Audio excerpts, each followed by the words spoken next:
आज बहुत खुशी का दिन है और हम लोग खुशी कब मनाते हैं जब कोई विशेष प्रकार का उत्सव आता है ना।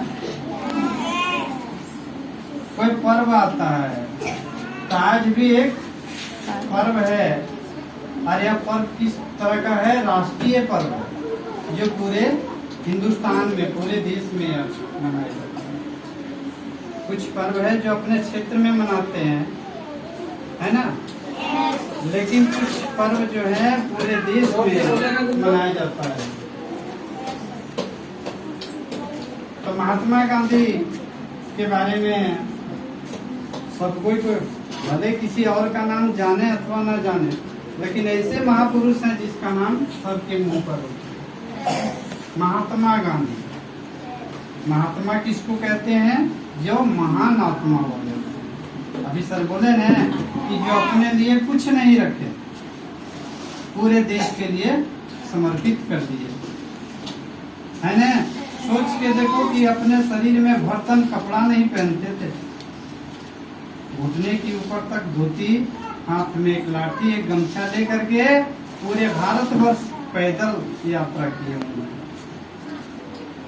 कैसे महापुरुष थे। इनका जन्म कहाँ हुआ था?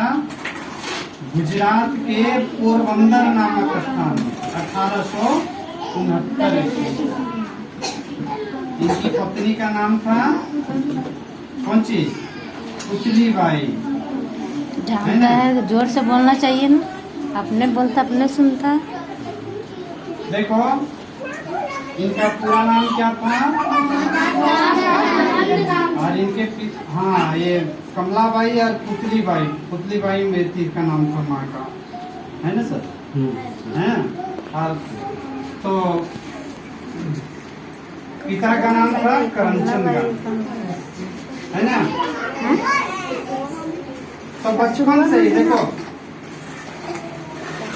बचपन से जो जिस प्रकार का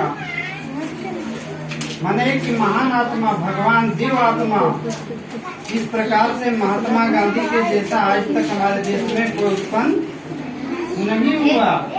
देव आत्मा थे। रे हल्ला। तो बचपन से इतने सीधे साधे भोले भाले थे, है ना, जो आज हम लोग क्या किताबों में पढ़ते हैं। बिल्कुल सीधे थे, माने कभी इन्होंने झूठ नहीं बोला। अहिंसा के पुजारी थे। अहिंसा परमो धर्म। सबसे बड़ा धर्म क्या है?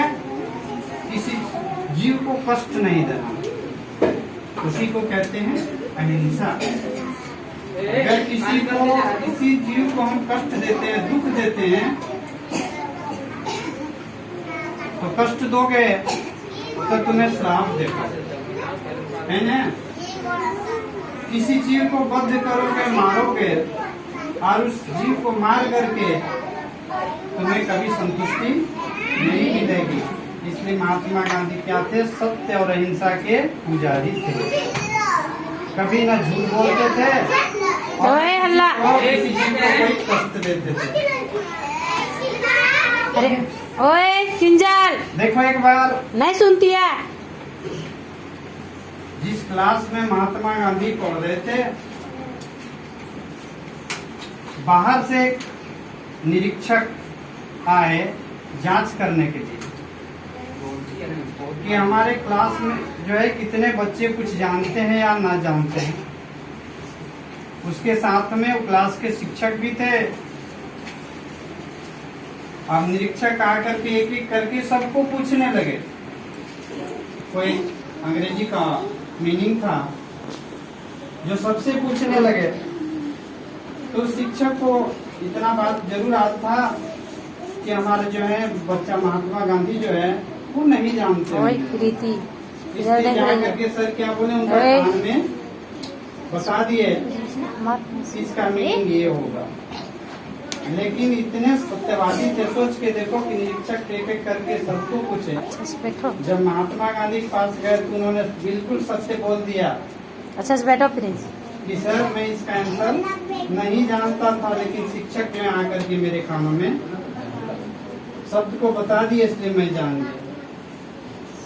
देखो निरीक्षक चले गए और शिक्षक ने महात्मा गांधी को बहुत पिटाई दी, हाथ में छल्ली पड़ गई, लेकिन उतना दंड उन्होंने सह लिया, पर झूठ कभी नहीं बोला।